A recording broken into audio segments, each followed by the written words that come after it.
Ari Skagfjörð mætti hingað til mín í viðtal. Hann leikstjóri, tónskáld, rithöfundur, skáld, leikstjóri, ég búin að segja allt? Ég geti örugglega talið upp. Þú ert búin að segja leikstjóri, þú ert ekki búin að segja leikari? Leikari, já.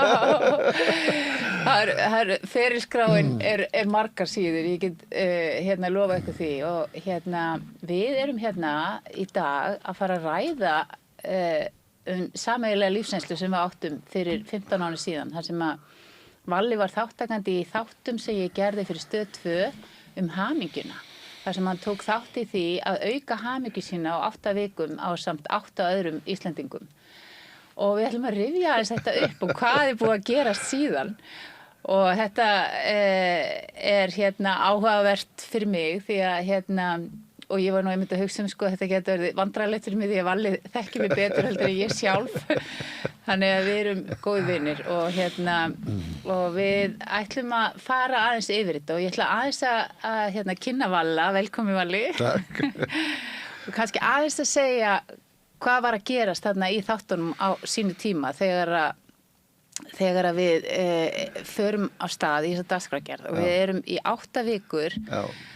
Að í rauninni vinna ákveðin svona verkefni út frá jákvæðri sálfræði og hugleiða og í rauninni gerðist svo ótrúlegir hlutir hjá öllum þáttakendum á þessum tíma. Já. Og þú varst að fara í gegnum mjög svona dramatískt tímabil í lífiðinu til í skilin og alls konar úrvinnsla í gangi. Já, það passar. Geturðu aðeins rifjað þetta upp hvernig þú upplifðir þetta? Ég upplifði þetta mjög sterkt, sko, því að eins og þú sagðir, þá var ég að gangi gegnum skilnað sem var mjög, mjög erfiður og þungur. Og einhvers staðar hafði ég einhverja óljósa hugmynd það að það yrði eitthvað stórt og mikið að breytast innra með mér við það að við þennan atburð, þennan viðburð í lífinu. Svona hjónaskilnaður sko, ef þetta væri bíómynd, sko, þá væri þetta kveikjan í myndinni, skilurðu. Já. Það sem að söguhetjan lendir í einhverju atviki sem að kemur honum á stað í eitthvað ferðalag þar sem hann fer og lærir eitthvað nýtt. Þannig að þetta var svona skólabók og dæmi það hvernig hetjan í sögunni minni verður fyrir eldingu og átt að segja á því að hann þarf að leggja af stað í eitthvað ferðalag og bara, án þess að vita nokkuð hver það á að enda eða hvað á að koma út úr því. Já. Þannig að ég lagði að stað. Þú gerðir heilmikið fyrir, fyrir okkur hin í þessu þætti út af því að þú varst all-in. Já, ég svo sem gerði mér enga grein fyrir því á þeim punkti, sko. Það eina sem ég bara fann innra með mér að ef ég myndi bara gefa mig allan í þetta, þá myndi eitthvað gerast. Já. Ég var alveg sannfærður það. Það hefði ekki þýtt fyrir mig að reyna að vera eitthvað að vera að vanda mig rosalega mikið og reyna að halda einhverju feysi eða búa til setja upp einhverja grímu, fattar mig. Þannig að ef ég átti að eiga von á því að fá eitthvað út úr þessu, finna hamingjuna, þá verði ég bara að gefa mig allan í þetta. En það voru samt sumir sem að héldu að þetta væri eiginlega leikinn þáttur. Leikarinn Valgerða. Hitti einhvern manni í bæ og sagði, rosalega stóðstu vel í þessu þætti, þú gerðir þetta svo vel. Hún lékst sjálf þessu rosalega vel. Já, og ég vissi ekki alveg hvernig ég átti að taka þessu. Ég sagði bara takk og frábært og en þetta var nú ekki alveg. En veistu hvað, ég held að þarna hafði aldrei verið gert neitt í líkingu við þetta á Íslandi. Sennilega ekki. Fólk í eigin persónu að vinna með sínar eigin tilfinningar, að takast á við sárustu tilfinningar sínar og gera upp sín erfiðustu mál. Það var við vorum mjög róttæk. Já, fyrir saman kameru og allt og alveg sama hvað öllum finnst og eitthvað svona, sko. Og það gleymdu allir myndavélunum og alveg ótrúlegustu hluti gerast þarna. Ég held að frelsið fyrir mig hafi falist í því einmitt að geta bara gert og láta algjörlega bara skeka sköpuðu hvað fólk heldi mig, hvaða hugmyndir fólk myndi fá mig sem manneskju, sko. Heldur bara þora að sýna mig og bara opna, sko. Ég var nú að hugsa það hérna út af því að þú ert svona opinn og einlægur með alls konar lífsreynslu sem þú hefur mátt þola og ég líka, þú veist, og ég hef aldrei skilið af hverju maður þarf einhvern veginn að fela það, ég veit ekki hvort það einhver svona tólsporavinna eða hvað það sem gerir það verkum að þú ert mjög opinn og tilbúin að deila reynsluðinni. Já, ég var það nú ekkert alltaf. Nei. Skilur, ég kem úr þannig umhverfi þar sem var mikil bæling í gangi og það var ekkert til siðis að tala um tilfinningar, að tala um hvernig manni liði eða þannig, skilur. Það bara eitthvað svona sem maður lærði á fullorðinsárum þegar ég fór að endur forrita mig aftur. Ég fór náttúrulega í leiklistanám og það er gerast ákveðin hlutir þar, þú berskjaldar þig þar og rífur þig upp og opnar hjartað þitt og í gegnum svona leiklistaræfingar og slíkt, sko.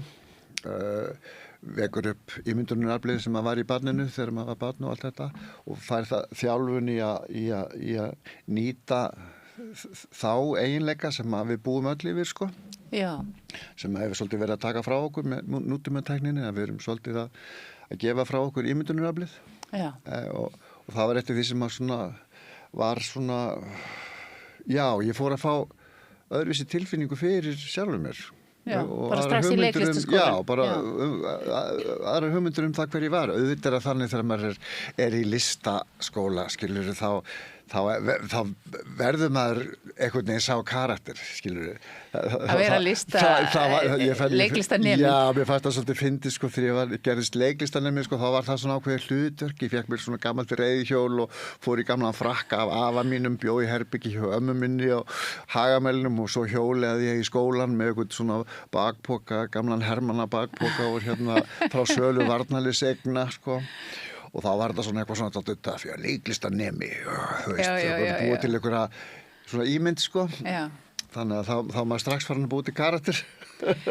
Akkurat. En sko svona, það sem að þú veist, við ætlum að koma inn á nokkur atrið. Þú hefur sagt frá því, þú varst náttúrulega, einhvern tíðan tók ég viðtal við þá voru við að fjalla kynferðislegt ofbeldi, þú varst tónlistamaður og varst oft að koma þannig fram og varst oft fyrir kynferðislega áreitni sem hefur ekki verið mikið rætt sem sagt, að kallar verði fyrir. Nei.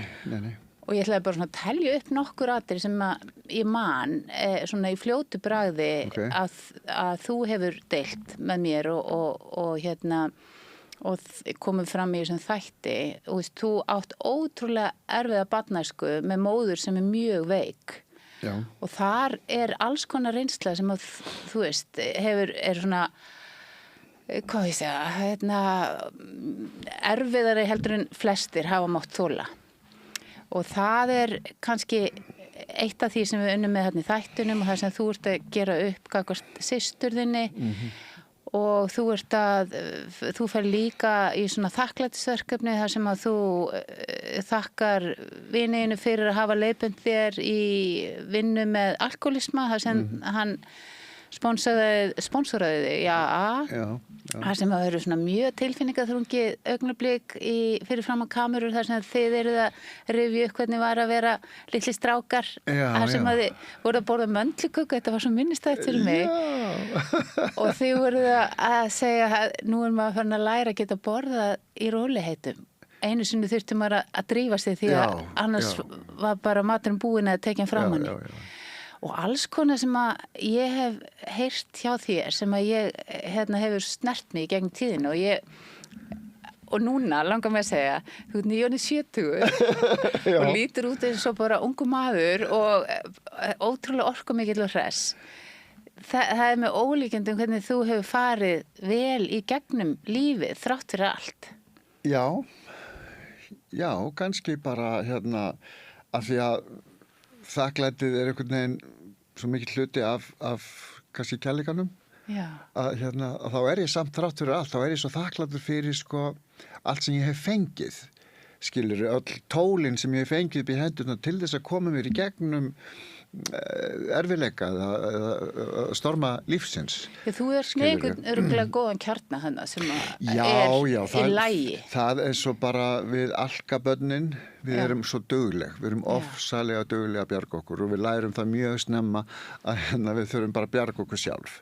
Það kannski fyrst og fremst það og þegar maður í þessu sem nú kallað í daglegu tali fight and flight mode, sko, þá þetta varnarkerfi sem öll börn hafa, sem að þau nota til þess að lifa af hörmungar. Mér verður oft hugsað til börnana í Palestínu, sko, það amar ekkert að mér, sko, það var ekkert að hjá mér með þau, skilur, en það gjaldfellir hins vegar ekki það sem ég varð fyrir eða mína erfiðleika, auðvitað ekki, en það þetta sem kemur okkur í gegnum þetta. En maður sér það ekki endilega, af því að börnin eru alltaf í núinu og maður bara að takast á við hvert andartak og hvert dag og komast í gegnum hann og svo kemur maður fram á fullorðinsárin og þá er maður kannski búin að eyða einhverjum tugum ára í að deyfa og bæla niður allar tilfinningarnar og allan sársaukann og svo allt innu bara hættum maður því og þá opnast einhver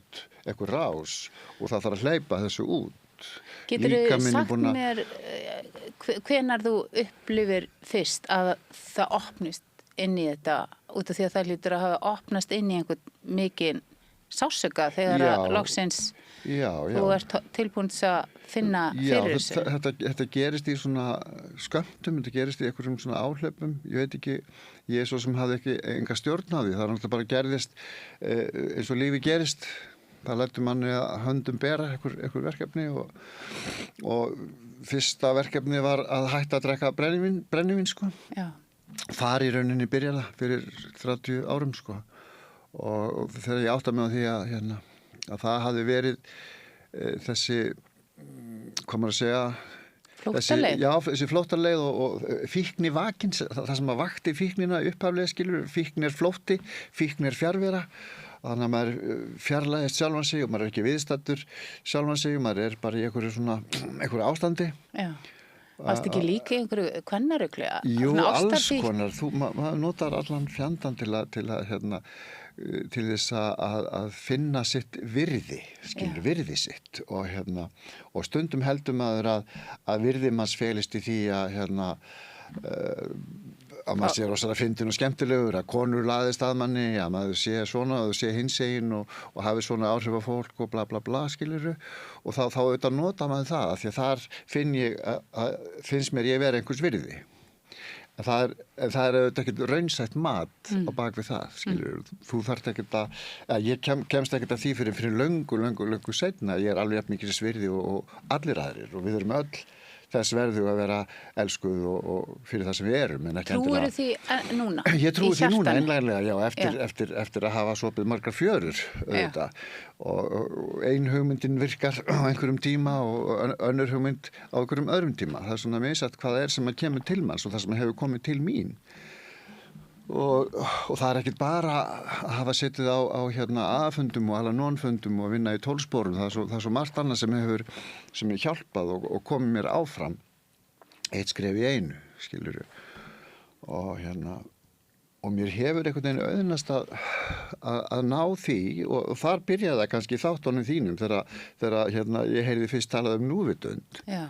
Og allt inni fórum við að praktísera þessa núvitund og þá fór eitthvað að gerast þegar maður átti að segja það, já, þetta er eina sem ég hef, það er okkur að þetta augnablik hér, ég og þú hér á þessum stað, það er eina sem existerast, annað er bara ekki til. Akkurat. Skilurðu, og það verður eitthvað svona opinberun þegar maður ekki bara þegar maður upplifir það, skilurðu, ekki bara það er að skrifa það er að tala það og segja frá því en að upplifa það raunverulega það er bara annað, sko, og það er bara svona pínu eins og svona nirvana ástand, sko, skilurðu. Að finna allt inn fyrir sjálfum sér og heyra í sér og geta verið með sér. Já.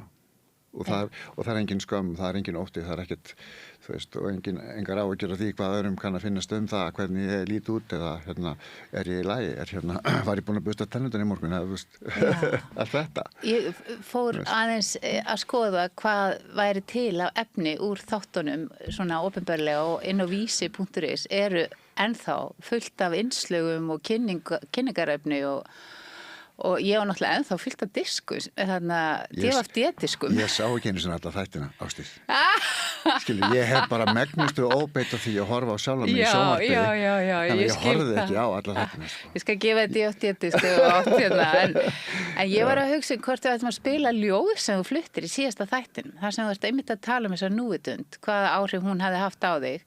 Okay. Og fyrir þá sem eru að hlusta þá heyrið þið svona árnið og svona, þetta tekið úti þar sem að Valgeir stendur með hópnum sem að tók þátt í prógraminu, stendur svona upp í hæð fyrir ofan svona eða eitthvað þannig sem að rennur hann hjá og hann flytur þetta ljóð og ég hlustaði á það áðan og ég fekk alveg gæsahúð þannig að við ætlum að fá að heyra það og sjá fyrir þá sem eru inn á YouTube og símanum. Góð eld. Ég var lítill og aumur til líkama og sálar og átti ekki vonum að hreppa neitt gleðinar hnoss. Eins og áfengur dropi sem umbreytir veig heillar skálar, mér auðnaðist loks mínu lífskvæði að venda í kross. Frú Olsen með seiðmjúkan blíðan sefandi róminn sendir oss vítt út öll hinn andlegu svið og þannig öll saman við skynjum alvaldsins hljóminn alsæl við eigrum gullslegin himinsins hlið. En nú að lokum komið að því að kveðja. Kynnst hef ég öndvegis fólki á þessari ferð. Hamingjan ávíst hvern heilvita mann að gleðja því hamingjan sanna ágætis kvikmyndagerð. Og ég fæ aftur gæsa og ég veit að þetta svona svolítið nálægt mér því þetta var magnaðasta verkefni sem ég hef tekið af mér á ævinni. Ég held ég að við hnoða þessu saman þarna nóttina áður en við fórum í þessa loka sessjón. Já, stöldrum aðeins við þetta. Þarna ert þú að lýsa, þú veist, við vorum öll svona upprifin eftir að vera búin að vera svolítið þéttur hópur í 8 vikur. Þar sem að við vorum í rauninni, verkefni var að hugleiða daglega. Já, við gerum það. Í 8 vikur og það er umbreytandi í sjálfu sér. Já. Og svo vorum við að mæla hamingjustuðla, alls konar hamingjumælingar sem að prófessor við Háskólann í Reykjavík sá hann Þorlákur Karlsson. Og þið voruð að hækka á þessum hamingjuskala mjög hratt, viku frá viku og það var í heildina 30% hamingjuaukning á 8 vikum. Já, það er magnað. Þetta var svolítið magnað. Já, og kannski var ég sko dýpra niðri í einhverjum öldudal heldur en ég vildi vera að láta sko. Já. Skil, og þar alveg var einhvern veginn umbreytingin áþreifanlegri fyrir mér allavega sko. Þannig að ég skynjaði það mjög sterkt, sko, hvernig hlutirnir voru að breytast og hérna. En viltu rifja upp aðeins það sem að gerist þarna í þættunum? Í eitt skipti þá ferð þú og heimsækir systur þína og ert að biðja hana afsökunar á því hafi ekki staðið betur með henni í erfiðum aðstæðum. Já, það var svolítið erfitt. Já, það var erfitt. Af því hún var líka erfið, sko, á þeim tíma. Já. Hún var bara unglingur og sko við erum 6 systkini sammæðra. Einu systkini sem eru alsystkini, það eru tvíburarnir. Þau eru tvíburar fæddust, sko. Ég var 16 ára þegar þau fæddust og síðan náttúrulega var móður okkar þess eðlis að hún gat ekki hugsað þau, þannig að það endaði með því að þau voru orðið 9 ára gömul þegar að loksins var hérna komið svo að hægt var að fara í það að taka börnin af henni og koma þeim í fóstur austur í sveit. Og mér fannst eiginlega bara ég sá svolítið eftir ég hefði getað beitt mér sko meira í því að láta það gerast fyrr. Af því að ég veit ekki, þetta var þetta ekki mitt mál. Ég er sjálfur bara þarna ungu maður og er upptekinn við bara allt annað og var ekki mikið í samskiptum við þessi systkini mín. En ég hefði getað beitt mér í bæði í samtölum og viðtölum sem ég fór í hjá barnavernd og þá hefði ég getað talað einhvern veginn þannig og haft áhrif á að það hefði verið farið bara strax í málið, sko. Hvað ertu gamall hana, segirðu? Ég er bara rétt 20, sko, 22-23 ára, sko. Þú ert búin að vera að burðast með þetta samviskubit Já, árum saman, sko.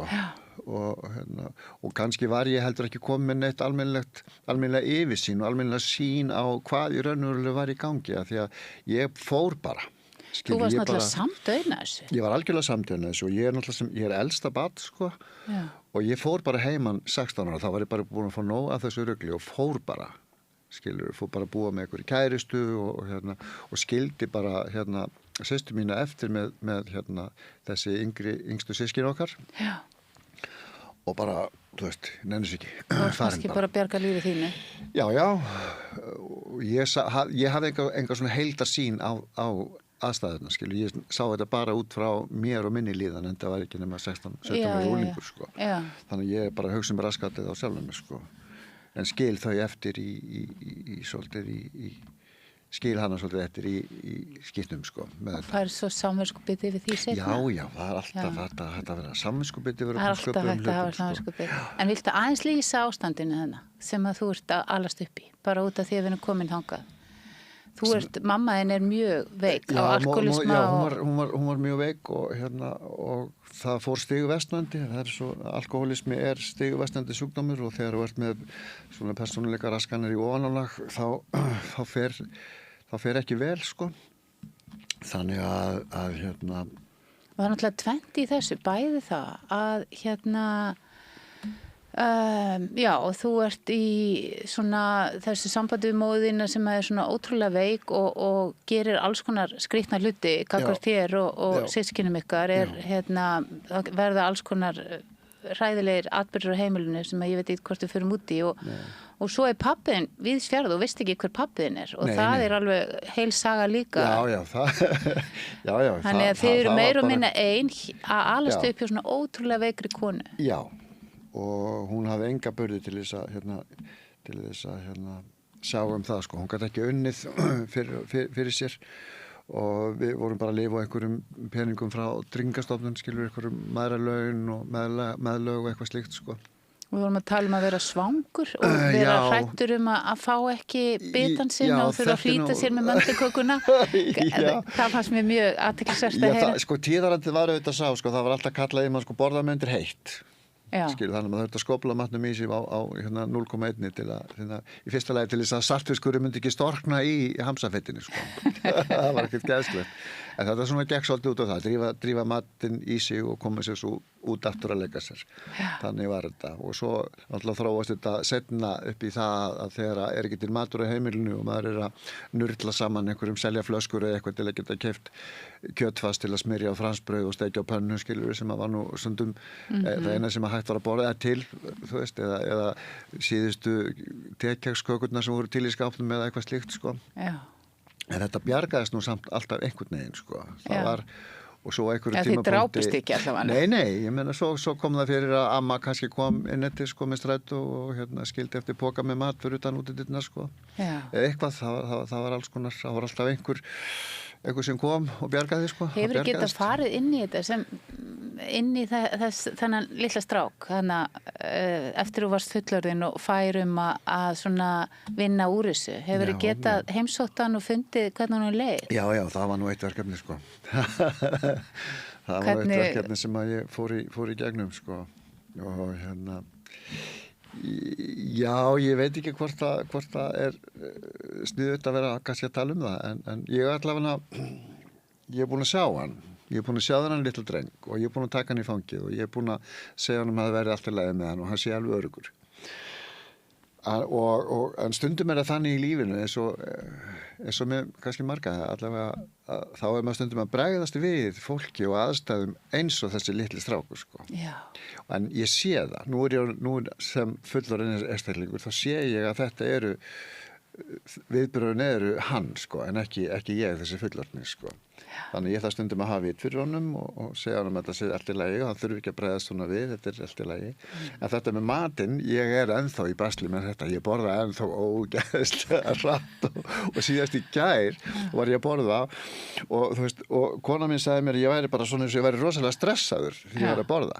En ég var í raun ekki stressaður sko, þetta bara eitthvað innbyggt sko að grúa sig yfir matinn og svo enginn takja hann fram henni sko og flýta sér að borða hann sko á meðan maður ennþá svangur sko. Og sko nú ert þú eins og vorum að tala áðan 70 svona wise old man búin að upplifa allt og vinna úr öllu og ert samt að upplifa því stundum bara lítinn strák að spennast upp eða bregðast við eða já. Þannig þetta nú bara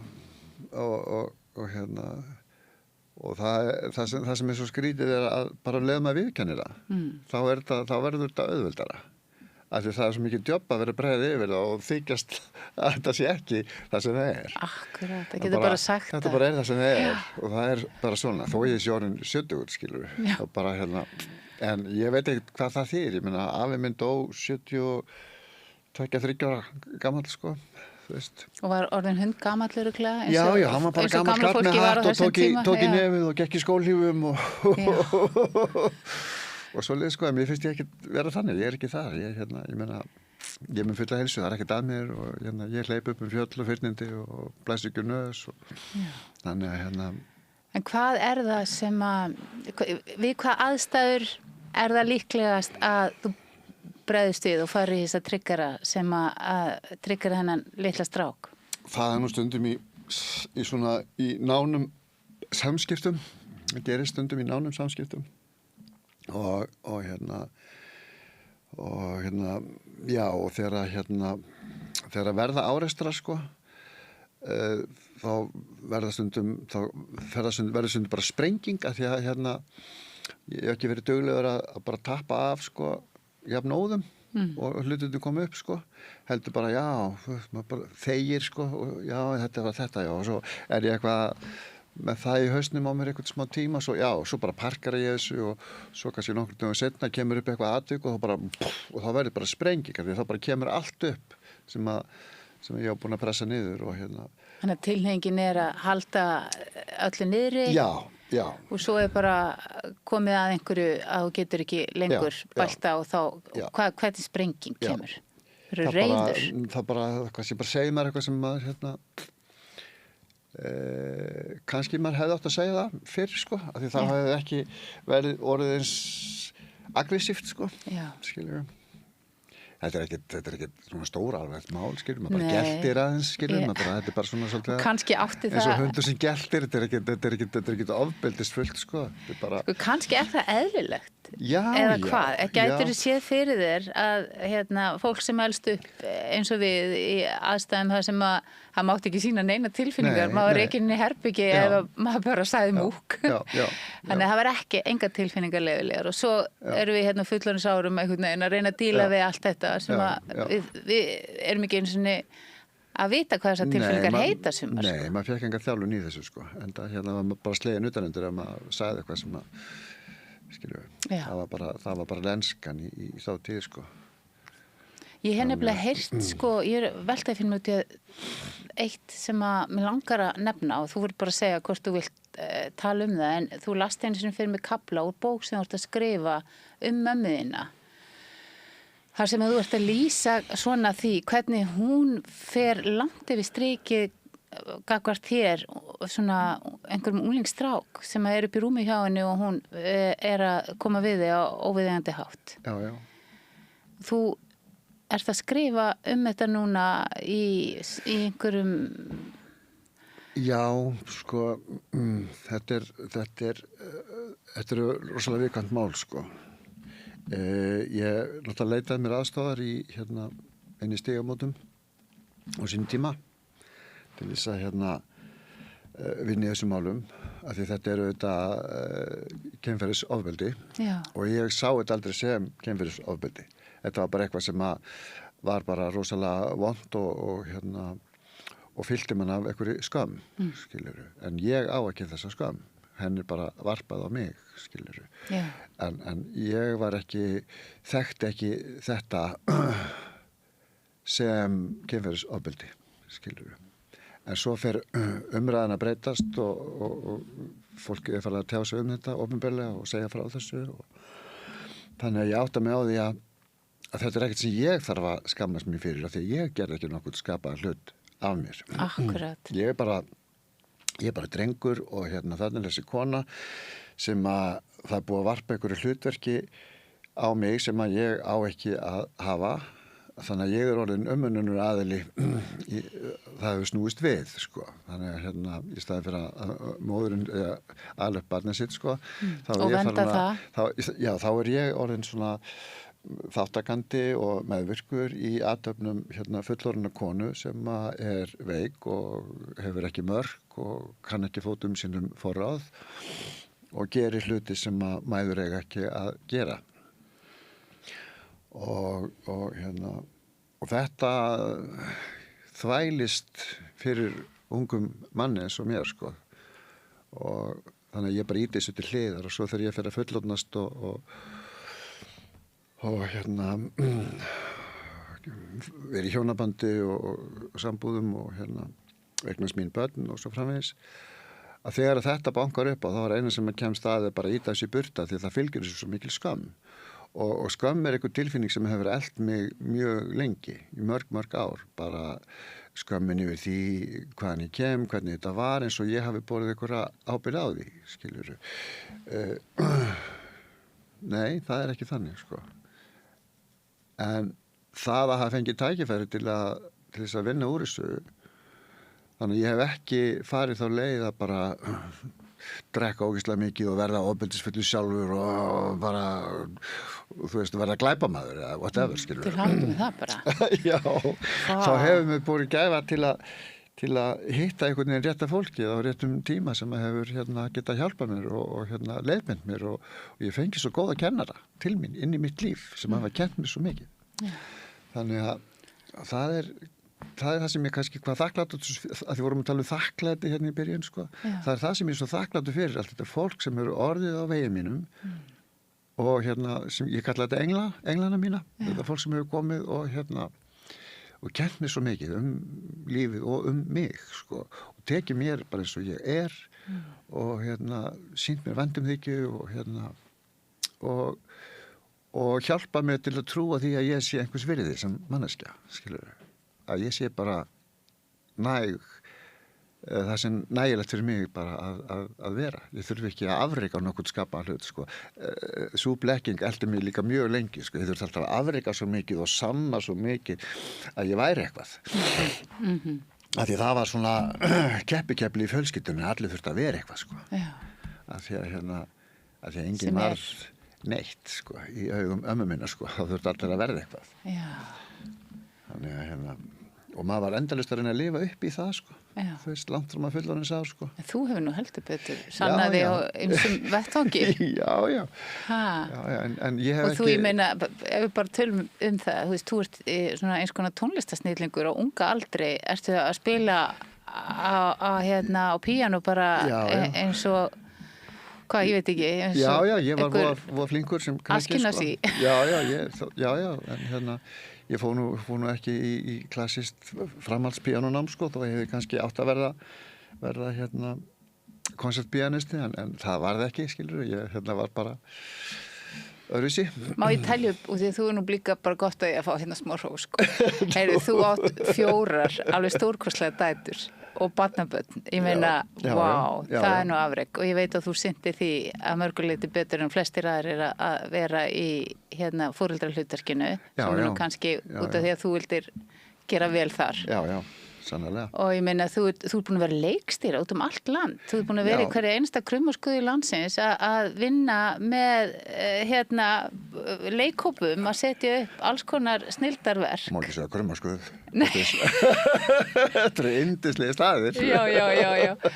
Mér langar einmitt, og það var eitt af því sem ég langar að ræða, það er bara, þú ert með innsýn inn í bæjarfélög sem hljóta að vera áhugaverð að skoða, en ég nefnilega tími ekki alveg að sleppa því út í mér langar svo að ná utan þessa sögu, út af að hún sko, þú ert búin að vera að vinna úr þessu í svona í hópi kalla sem að ræða tilfinningar sínar og losa sig við skömmina. Já.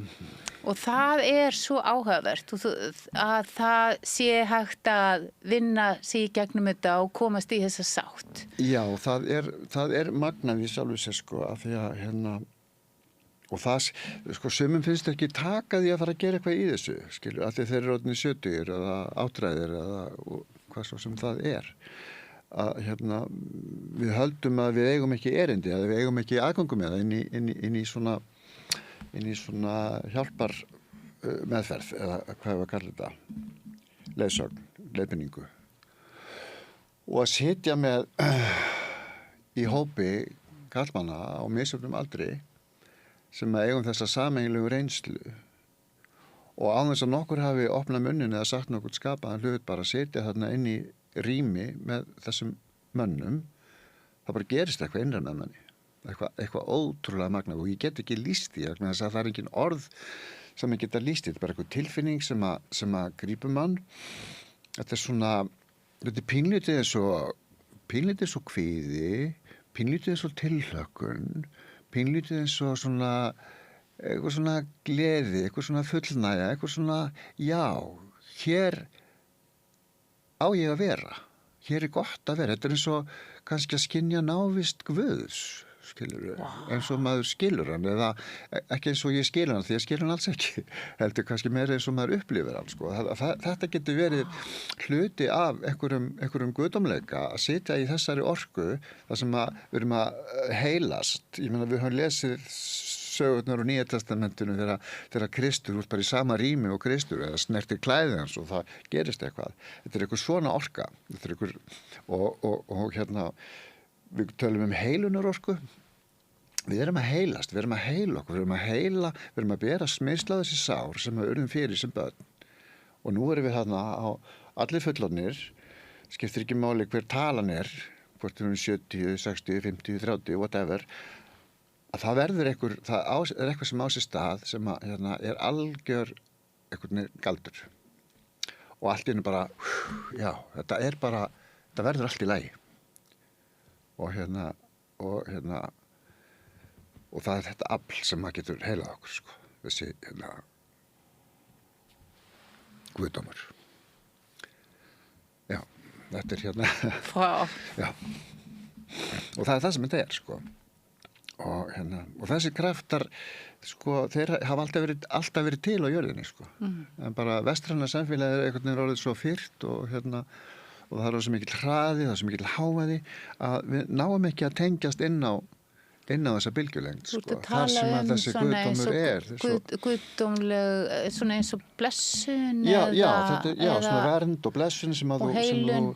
Já, af því að þú þarft að iðka þetta, þú þarft að, við tölum vitundasamband við Guð eins og ég skil hann, svo leys þetta orðað í tólspora kerfinu, en svo verður maður stundu fyrir sterkum upplifunum, andlegum upplifunum og andlegri vakningu þegar þú skynjar eins og þegar Halldór Laxness skrifar kraftbirtingar hljóm guðdómsins í heimsljósi, sko. Að þar lýsir hann þessi drengur sem að verður fyrir þessu. Ólafur Kárason. Já, og ég þekki þessa tilfinningu svo vel, skilur. Og það er erfitt að lýsa henni í orðum, en maður getur samt einhvern veginn sagt söguna af því, hvað það sem gerðist, hvað ég upplifði og eins og þegar ég var fyrir andlegri vakningu á flugvöllunum ekki dansk. Ég hef sagt þessa sögur nokkrum sinnum og hún voða skrítin og þetta er allt saman voða skrítið, en þetta er mín upplifun, þetta er mín vakning og ég varð fyrir einhverju, ég get ekki útskýrt það, en það breytti mér, það breytti viðhorfi mínu gagnvart öllu sem var þarna í kringum mig í flugstöðinni, öllu fólkinu sem var að bíða eftir fluginu og ég gat ekki sagt neinum frá þessu, en ég bara sat með þessu sjálfur og var bara að segja frá, geima það að segja frá þessu þangað til ég kom heim, sko. Og ég þurfti að finna rétta manneskju til þess að geta sagt þessa sögu, til þess að hún fjalli, sko, í réttan jarðveg og myndi einhvern veginn. Hver var fyrir valinu? Ég held ég hafi sagt kærastunni frá þessu sínum tíma, eða hvort ég sagði eða hvað þið sagði Guðmundur Ragnar frá þessu? Ná, ekki, jú, já, getur verið, Ég hef heyrt þetta, sko. Já. Þannig, en núna ertu að lýsa svona mjög áhugaverðum upplifunum sem þú átt með svona æðri mætti jafnvel, og í þessum hópi. Ég velti fyrir mér annars vegar hvort að þessi andlega við þurfum að vera þarna með, eða hvort að það er gjöf og viðbót í svona sjálfsvinnu að það opnist inn í þessa tengingu við æðri mátt. Já, ég held að það bara gerist leið ef allar manneskjurnar á staðnum í rýminu eru með þennan sameiginlega fókus, bara eins og bæn, skilurðu.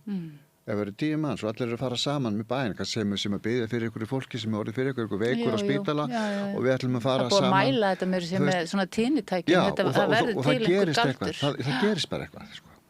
Það sem þetta er. Getur þú lýst aðeins fyrir mér, getur þetta verið bara þessi upplifun að því að tilheyra í þessum hópi sem þú ert að tala eða er það, eða það ég er samþyktur eða allt þetta kannski? Jú, þetta er ábyggilega allt þetta. Mér finnst þetta einhvern veginn svo, þessar sálfræðilegu útskýringar og hugtök, mér finnst þær einhvern veginn svolítið gjaldferðla upplifunina. Ok, ég skal ekki skemma þetta. Það verður ekki eins einhvern veginn, Já, ég skil þig. Og það verður eitthvað svo jarnest og akademíst. Akkurat. Og þá missir það einhvern veginn. Ekki skemma þetta. Þetta er alveg stórkostlegt og takk fyrir að deila þessu. Því að það hafði alveg djúpsta áhrif með að heyra því segið og mér finnst líka einhvern veginn svo stórkostlegt að það sé hægt að heila svona djúpsta sár. Já, ég meina, ég hef fundið þetta sjálfur. Ég fór til Úkraínu, búin að fara í 2 gang til Úkraínu til að heila úkraínska hermenn. Þú ert kranióþerapisti og markþjálfi, það hefur nú ekki ennþá komið hérna fram. Og við höfum notað höfðbein og spjaldhryggs meðferð til þess að koma þessum særðu hermönnum sem hafa lent í alls konar tráma og handsprengjum eða lent í undir skritri, alls konar svona sem að þeirra var hlotið og svo koma þeir á þennan stað þar sem við erum þarna, þetta fólk og það eru kannski 3 þerapistar að vinna með einn einstakling, sko. Og á 4 dögum sér maður þessa menn sem að á degi 1 gátu ekki beðið eftir að komast aftur á vígvöllin til að skjóta Rússa. Á 4. degi eru þau komnir tilbaka og orðnir mennskir. Það búið að gefa þeim mennskuna, eða þeir hafa fengið mennskuna til sín aftur. Með hverju? Bara með því að bara heilast, vera í þessari orku. Bara það sem þið eru að bjóða þeim höfðbönu spjaldhryggsefnum, þið takja á móti og takja utan það og haldið... Þetta stendur yfir í kannski 4 klukkutíma, 4 klukkutíma. Já. Sikkur með matartíman. Ungi menn, 18 til 20 ára kannski eða... Já, og kannski alveg upp undir 40, sko, þeir sem eru kannski orðnir liðsforingjar eða eitthvað slíkt, sko. Og það var alveg magnað að sjá umbreytinguna á þessum mönnum, sko, á 4 dögum. Já. Og ég er í samskiptum við nokkra herra ennþá, þeir eru að senda mér á Facebook myndir af sér og einn slasar auga og nú búið að gera aðgerð augunum á honum og hann er svona farin aðeins að sjá og já, þú veist, og þeir eru að senda mér bara svona segja mér frá sér, sko. Já, það heldur sambandi við það. Og þetta er ótrúlega magnað að sjá þetta gerast, sko. Og þarna var ég fyrir enn einni vakningunni þegar ég satt þarna inn í herbyggju og það var verið að meðhöndla 3 hermenn hann inn í rýminu og ég sit og ég horf út gluggann og það er fallegt í Úkraínu, það er fallegt veður og við erum upp í Karpatafjöllum í skóginum og ég horfi bara á trén og einhverja kofa og það er eins og ég heyri rödd, skilur, það er eins og ég rödd að tala við mig og hún segir við mig, sko, og ég einhvern veginn segi uppátt sjálfur, já, ég er þar sem að Guð vill að ég sé, skilur. Það voru skilaboðin sem ég heyriði og ég endursagði þau. Ég er þar sem að Guð vill hafa mig. Vá. Veist. Vá. Já. Og þá fannstu tilgang í því sem þú varst að gera, að leggja þitt að mörkum til heimsins. Já, og ég var ekki að gera neitt svo mikið. Ég bara var þarna til staðar fyrir þessa menn og já. Já. Þið voru samt mætt í umhyggju fyrir þeirra sálarlífi. Já. Þetta er bara svona svo sálgæsla. Við erum Já, og allt, og þeir voru rosalega hræddir í byrjun, sko, þeir hafðu enga trú á þessu, skilur. En má ég spyrja út af því að þú hefur þessa greiða aðgang að þessum kærleika og þakklæti og æðri mætti og þú veist sem að er örugglega stór partur af því hvað þér hefur gengið vel í þessari úrvinnslu þinni. Hefur þú getað sæst við móður þína? Góður spurningur eins og við segja í Færeyjum. Já og nei. Sko, ég náttúrulega ekki lengur reiður, skilur, það farið. Af því að ég átta mig á því að ég get ekki verið að áfellast veika konu sem að bara gat ekki og var engan veginn hæf til þess að vera í þessu hlutverki, sinna þessu móðurhlutverki. Hins vegar getur maður orðið svona svolítið fúll yfir því hvernig kerfið bregst, sko. Og kerfið var ekkert að bregðast við. En að sömuleyti geti líka verið þakkláttur fyrir það. Ég kannski hefði verið sendur á Breiðavík eða eitthvað, skilur, ef þú veist að því að kerfið hefði verið meira með puttan í þessu. Systkini mín áttu sína feður og það voru pappa Helgar en hún satt alltaf uppi með mig, sko. Þannig að ég þvældist með henni hingað og þangað á fylliríum og svoleiðis, sko. Þannig að það kom aldrei til þess að barnaverndarnefnd væri að skipta sér að mér, sko. En getur þú skilið að hún hlýtur? Ég gekk ágætlega í skóla og þú veist, og félagslega og hafðir ömmu og eitthvað svona? Ég fungera, ég var alveg highly functional eins og þau segja á íslensku. En getur þú á einhvern hátt skilið að hún hlýtur að hafa verið að koma úr alveg skelfilegri þjáningu? Þekkjur þú hvaðan hún að koma með þessa þjáðu sál? Nei, ég veit að það var skizofrenia í ættinni og það hefur verið kenningar það að skizofrenia getur mögulega verið ættgeng, sko. Og það gæti, ef að þessi ætt og þessi fjölskylda rannsökuð, þá kemur það ábyggilega í ljós af því að það voru fleiri skyldmenni sem hafa átt við geðsjúkdóma að stríða í þessari ætt sem ég veit og þannig að En væri óskandi, bara svona svo ég spyrir þig út því að þú ert mjög eiginlega, hvað ég segja, mikill meðferðaraðili sjálfur og hefur unnið með fólki líka sem að fara í gegnum erfiðleika. Já.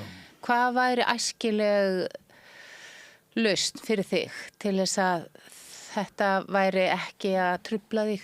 Eða það kannski ekki, bara kannski svo verir finnir þessa sátt við móðin og væri ekki að bregðast eins og kannski lítill strákur í aðstæðum eins og varst að lýsa á hann. Er það kannski bara engin ástæða til að klára?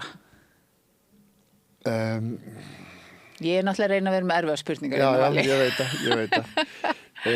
Sko, ég tek þannig á þessu. Þetta hljóma kannski skringilega, en þetta það sem við erum að gera í Al-Anon. Ég gef Guði þetta. Já. Og ég fel Guði öll mín vandamál og hugarefni, verkefni. Ég gef honum þetta. Wow. Og nú hljóma ég örugglega bara eins og einhver trúarástækismaður. En ég það ekki. En þetta reyndar það sem öll sálfræðir að segja. Þú veist, sleppatökunum og gefa eftir inn í það. Og lega Guði þetta og nálgast lífið út frá ákveðinu uppgjöf.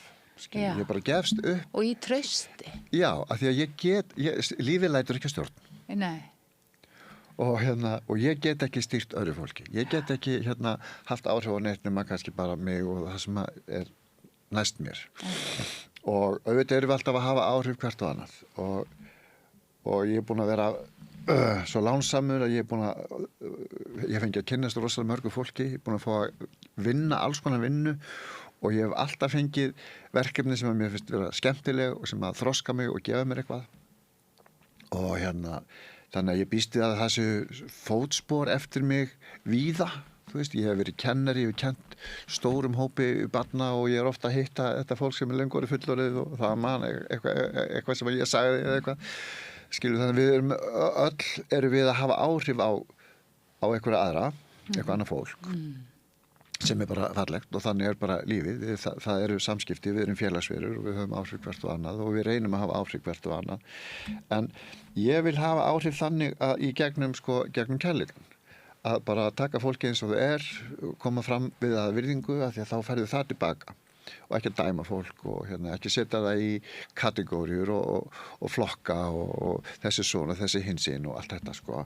Og þegar við áttum okkur því að við erum öll börn Guðs og við erum öll jafn fyrir Guði og lögunum ef því að skipta að þá get ég bara sleppt tökunum þessu öll saman. Já. Ég þarf ekki að gera nokkuð skapa hlut til þess að og þegar við segjum að ég get ekki breytt heiminum að bara með þessu þá ég auðvitað að einhverju leita að breyta heiminum í samstarfi við einhverja aðra sem hafa ekki hugmyndum að þessi samstarfi í því samstarfi að breyta heiminum sko.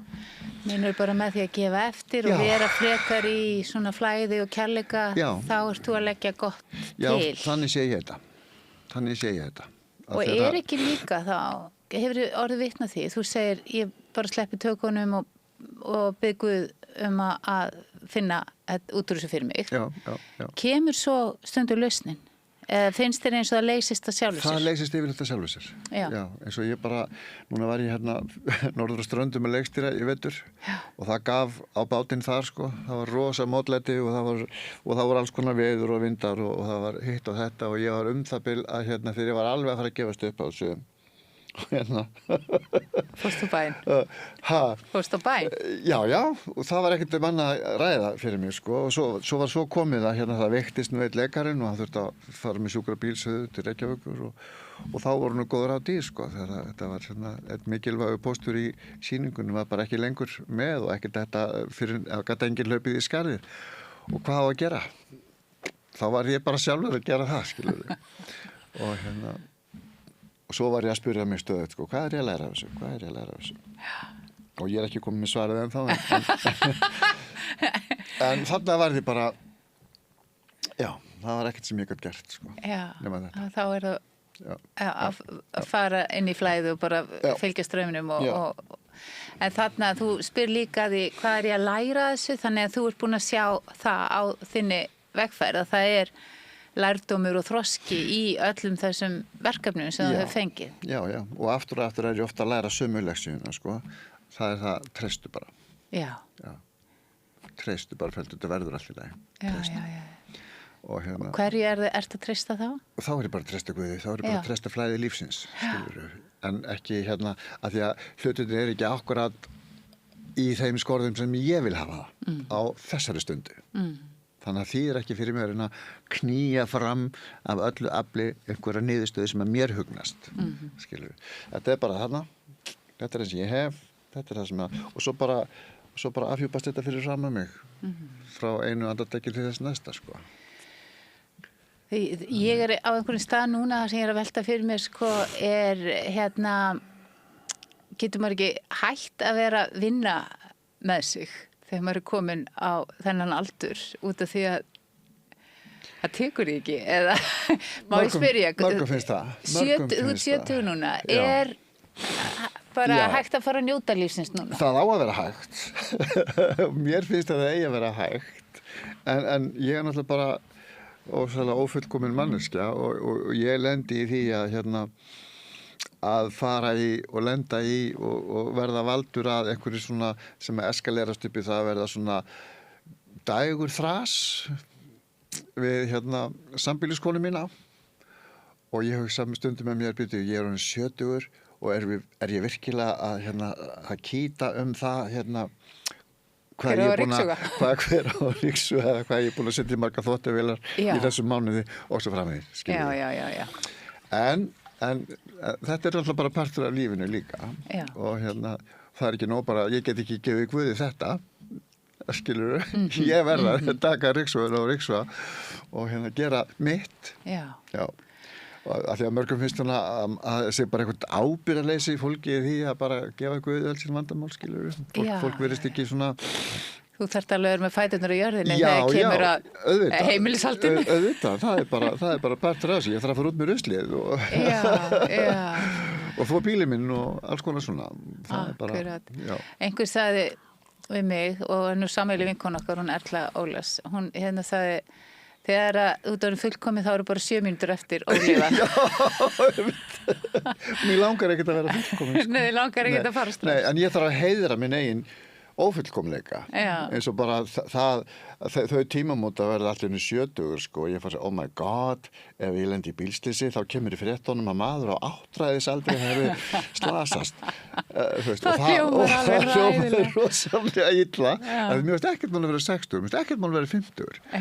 En einhvern veginn, maður er 70, ok, hvað þýðir það eiginlega? Með þá ekki orðin bara svolítið gamall, já, ég veit það ekki.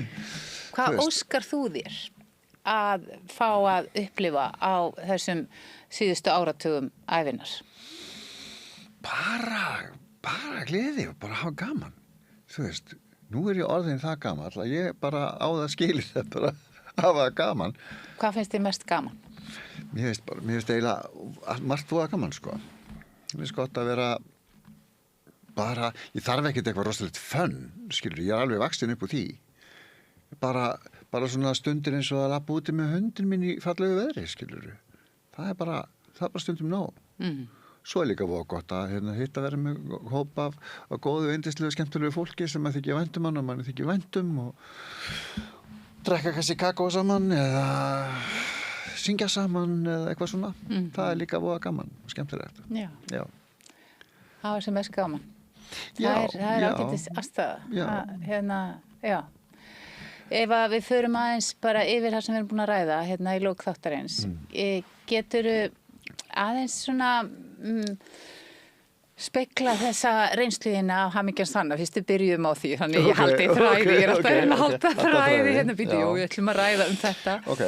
Hvað já, ég veit ekki hvað ég á að spyrja en svona þetta hafði þau áhrif á þig að þú í rauninni varst tilbúin til þess að fara á dýptina í þína sjálfsvinnu og vinna með þessu núvitund og það dæmi. Já, ég held að ég hafi líka verið sekur það að hafa haft þessar hugmyndir hamingjuna, skilurðu, að ég hafi bara óvart orðið fyrir einhverjum svona heilaþáttu það hvernig hamingjan lítur út. Já, hún var ekki innra með þér, heldur að væri í einhverjum árangri. Já, einhverjum árangri, bara útskrifast með einhverja háskólagráðu og fá einhverja fína vinnu og eignast konu og börn og einbýlishús og sumarbústað og bíl og geta farið í sumarfrí, allir þessi borgaralegu gildi, og ég hélt að þetta væri málið, og svo var ég alltaf að reyna þetta. Skilur, að komast þangað að finna þessa hamingju og hún myndi nú verða þegar þessi þegarveikin, ég var svolítið með þegarveikina ég verð hamingjusamur þegar þetta hefur komið og þegar ég er komið með hærri laun og þegar ég er komin í betri stöðu og þegar ég er búin að gera þetta og afreka þetta og svo framvegis.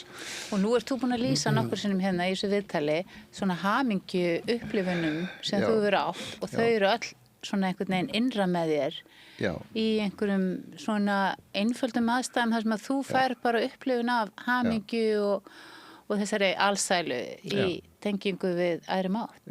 Eins og þú lýsir svo vel í ljóðinu. Já, og þannig er þetta. Þannig er þetta. Ég held að sé allir þessi gúruar er að tala um þetta. Ég held að þú sett bara orðin þessi wise old man sem stóð alltaf til. Já, það stendur í alnabókinni þessi lína hana. Hamingjan er falin í helgiskríni einfaldleikans. Ok. Hamingjan er falin í helgiskríni einfaldleikans. Þessa línu hún er bara innbrennd í Vestumáður, Einfaldleikin. Já, og þegar maður lærir þetta og kemst inn í þetta einfalda líf og þú veist að þú þarft ekki neitt til þess að verða hamingjusamur, finna hamingju, Þú veist, bara að vera búin að labba upp á Helgafell og setjast niður hjá vörðunni með heitt kakó og samloku og horfa útsýnið yfir Reykjanesi og bara, já, þú veist, þarf ekkert meir. Þetta eins svona skýrt og getur orðið að þetta innra með þér og það náttúrulega það sem að allar hamingju kenningar ganga út á og hefur ekkert með svona ytri aðstæður að gera hvort þú ert hamingjusamur. Nei, ég þarf ekki að vinna 14 milljarða í Víkingalottói sko, til þess að vera hamingjusamur. Það verður nú samt gaman, út af því þú varst að segja mér frá þessum draumi á með öllum skítnum, þá allar nú samt að spila í lottóinu núna. Ég myndi ekki vita hvað þetta gera við þetta sko. Ég sko komið hugmynd. Það er svona hamingjuþorp. En allavega, við erum ég er ofsalega sátt við þessu lokaorð. Það er svona bara einhver sátt og mér finnst við geta skrifað undir það að þátturinn heiti Hamingjan sanna. Okay. Þannig að takk fyrir Valgeir þetta spjall og gaman að vera með þér og við sjáumst á morgun. Ég heiti Kristinn Sigmundsson og styð Samstöðina. Samstöðin er óháð sjónvarpsstöð sem fjallar þjóðfélagsmál á vandaðan og yfirvegaðan hátt. Ég skora á ykkur að styðja hana með því að gerast áskrifendur. Samstöðin er ómissandi. Ódýr og öflugur miðill 40.000 manns sjá eða heyra þætti Samstöðvarinnar í hverri viku. Ef þú vilt auglýsa, sendu póst á samstöðin@samstöðin.is.